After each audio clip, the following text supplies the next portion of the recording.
Halo teman-teman, bismillahirrahmanirrahim. Assalamualaikum warahmatullahi wabarakatuh. Jumpa lagi bersama saya Denny Majid, teman-teman, di channelnya Denny Majid Channel. Oke teman-teman, di kali ini saya masih membahas masalah penyakit asam lambung, anxiety, psikosomatik. Penyakit yang beberapa tahun lalu saya pernah alami juga seperti teman-teman. Di video kali ini saya mau membahas masih masalah penyakit dari asam lambung, anxiety, psikosomatik yang ada di pengalaman saya dulu ya teman-teman, ketika tengah malam itu terbangun dan merasa sesak, dada panas yang sangat menakutkan ya teman-teman. Itu dulu saya dengan cara bagaimana menanganinya masalah tersebut. Oke teman-teman, jangan di skip dan ditonton sampai habis video ini ya teman-teman, supaya teman-teman tidak gagal paham. Buat teman-teman yang sudah men-subscribe video saya ucapkan banyak terima kasih, dan saya doakan semoga teman-teman dalam lindungan Allah Subhanahu wa taala dan dimudahkan rezekinya dan dimudahkan semua urusan-urusannya oleh Allah Subhanahu wa taala. Amin ya rabbal alamin. Dan yang baru bergabung juga jangan lupa dibantu di like, komen, dan di subscribe ya teman-teman, karena subscribe teman-teman sangat membantu untuk lebih berkembang lagi video-video saya selanjutnya. Dan jangan lupa juga dipencet tombol loncengnya teman-teman, supaya tidak ketinggalan di video saya yang terbaru, yang video saya yang selanjutnya. Dan sebelum kita lanjut di video ini teman-teman, jangan lupa teman-teman untuk subscribe lagi video ini ya teman-teman yang belum subscribe. Iklan aja teman-teman. Oke teman-teman, kita lanjut aja ke video selanjutnya. Ketika kita terbangun di tengah malam itu terasa sesak, napas pendek, dan dada panas, sakit, itu gejala asam lambung ya. Ada yang bertanya dari saya seperti itu ketika terbangun di tengah malam. Saya juga dulu saya pernah mengalami seperti itu ya teman-teman. Saya ketika tidur sedang nyenyak-nyenyaknya, tiba-tiba saya napas saya tersendak-sendak dan merasa pendek napas saya teman-teman, dan terasa sesak waktu itu, dan tiba-tiba terbangun terkaget, dan saya sangat panik, sangat cemas, dan sangat takut. Seperti waktu itu yang saya rasakan ya seperti itu teman-teman. Bagaimana kalau tidak takut ya, kalau kita tengah malam itu kita jam 2, jam 3 kita terbangun, terus kita napas kita ngos-ngosan pendek, sesak, terus dada kita panas, dada kita nyeri, kita memikirkan penyakit yang berbahaya. Bagaimana kita nggak takut ya teman-teman seperti itu di tengah malam. Bagaimana cara mengatasinya ya teman-teman. Ini yang saya rasakan, pengalaman saya waktu itu yang saya alami. Beberapa kali saya pernah seperti itu ya teman-teman. Caranya kita bagaimana ya, kita tetap duduk tenang teman-teman, kita jangan panik, kita jangan cemas, dan jangan takut. Tetap intinya seperti itu, jangan takut, jangan panik, dan jangan cemas. Memang susah untuk menahan semua itu ya teman-teman. Kadang kita sedang sesak napas atau lagi gimana gitu, lagi sedang kita rasakan waktu itu, memang kita susah untuk menahan supaya kita nggak takut, supaya kita jangan cemas, supaya kita jangan panik, itu memang susah. Tapi teman-teman harus belajar untuk itu. Kita perlahan-lahan kita ambil air putih hangat, yang hangat nih, bener-bener hangat ya teman-teman. Itu kita bangun, kita kumur-kumur dulu, kita minum perlahan-lahan, kita sambil duduk menyender. Kita ambil napas panjang-panjang, kita buang dari mulut, ambil napas lagi lewat hidung, kita buang dari mulut sampai berkali-kali sampai napas kita menjadi lega kembali ya teman-teman. Apabila teman-teman punya obat dari dokter, apa obat sesak gitu ya, seperti ya obat-obat sesak lah, apa obat seperti sabutamol, itu kan obat sesak ya teman-teman, boleh diminum sebelah atau satu sekuatnya teman-teman ya, diminum dengan cara itu. Kalau emang nggak ada ya tetap pakai air putih hangat, yang benar-benar hangat air putihnya, kita minum perlahan-lahan, kita duduk sambil menyender, ambil napas satu pelan-pelan sampai kita sendawa sedikit-sedikit. Kita sambil menjaga kecemasan kita ya teman-teman, supaya kita jangan terlalu takut, jangan selalu tegang, jangan terlalu cemas. Intinya sih itu aja ya teman-teman. Kalau kita sudah merasa rileks, santai, itu insya Allah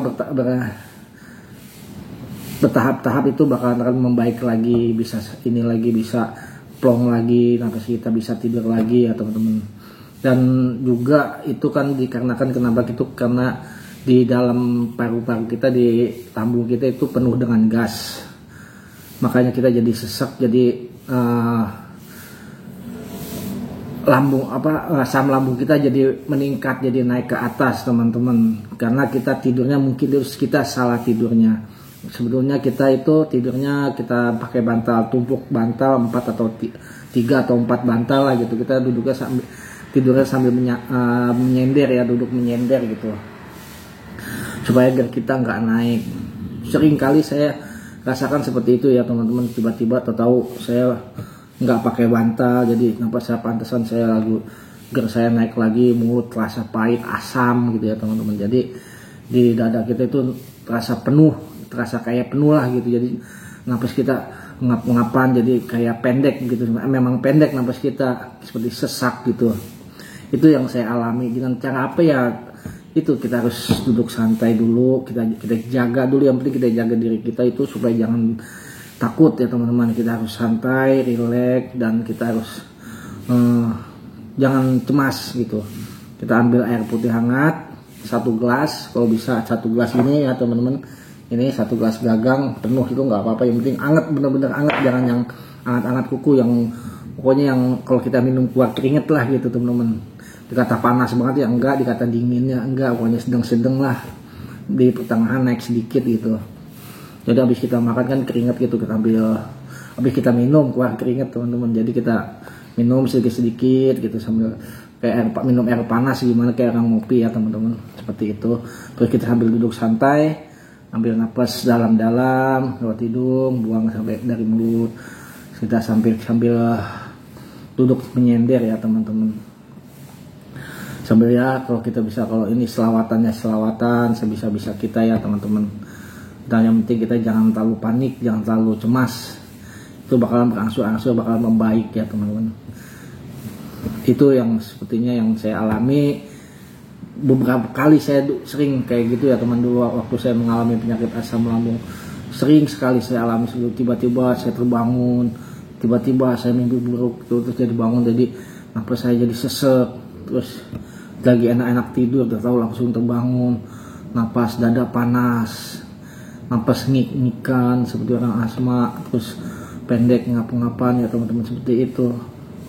Itu dikarenakan dari asam lambung kita yang penuh, gernya jadi naik ke atas, meningkat. Jadi karena kita tidur sejajar pakai bantal 1, jadi dia mengalir sampai sini, jadi di dada kita terasa penuh. Sebenarnya itu gas ya teman-teman, gas, hanya gas. Kalau kita bisa keluarin dari sendawa terus, apalagi bisa keluar dari buang angin ya teman-teman, itu sebenarnya obatnya ya, seperti itu. Dan ini berangsur-angsur bakal membaik sedikit-sedikit. Kita buang tahak lagi, kita minumin lagi teman-teman, nggak apa-apa kencing terus, tambah 1 gelas habis, tambah lagi, kita minumin lagi air hangat lagi terus gitu teman-teman, sampai 2 gelas nggak apa-apa.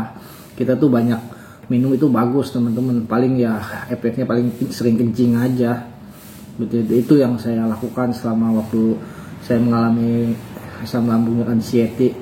Waktu tengah malam saya terbangun seperti itu teman-teman. Jadi teman-teman intinya jangan cemas, jangan takut, yang penting santai, rileks. Memang sih susah kita untuk menangani semua itu, emang kudu orang yang sudah bisa mengalami ya teman-teman. Apalagi kalau teman-teman baru merasakan asam lambung beberapa bulan, belum bisa memahami, belum tahu segala cara-caranya, belum tahu dampak-dampaknya, mungkin memang wajar ya, yang namanya panik, takut pasti kayak gitu, wajar. Saya juga dulu kayak gitu teman-teman. Tapi kalau emang teman-teman melihat video ini ya teman-teman mungkin sedikitnya paham lah kayak gitu ya. Makanya kita harus menjaga Jangan sampai takut, panik kalau emang kita udah divonis penyakit asam lambung. Kita harus santai, jangan takut, jangan cemas. Kita bawa enjoy sambil minum air putih hangat, duduk menyender, kita ambil nafas panjang sambil olahraga pernapasan juga kalau bisa ya teman-teman, untuk membebaskan supaya napas kita gitu nggak tersendak-sendak lagi, supaya ngeplong ya teman-teman, bisa normal lagi. Itu aja teman-teman sepengalaman saya selama saya mengalami penyakit asam lambung. Buat teman-teman semoga bisa memahami video ini ya teman-teman, semoga bermanfaat juga buat teman-teman ya. Untuk kalau teman-teman sedang mengalami seperti itu di tengah malam, lakukanlah seperti itu teman. Mudah-mudahan ini bermanfaat buat teman-teman yang sedang mengalami penyakit asam lambung dan anxiety psikosomatik. Saya doakan semoga cepat diberi kesembuhan, diberi kesehatan kembali seperti sedia kala, seperti dulu lagi ya teman-teman, bisa beraktivitas karena kita sangat terganggu oleh penyakit asam lambung ini. Oke teman-teman, sampai di sini aja video saya. Saya Ri, wassalamualaikum warahmatullahi wabarakatuh.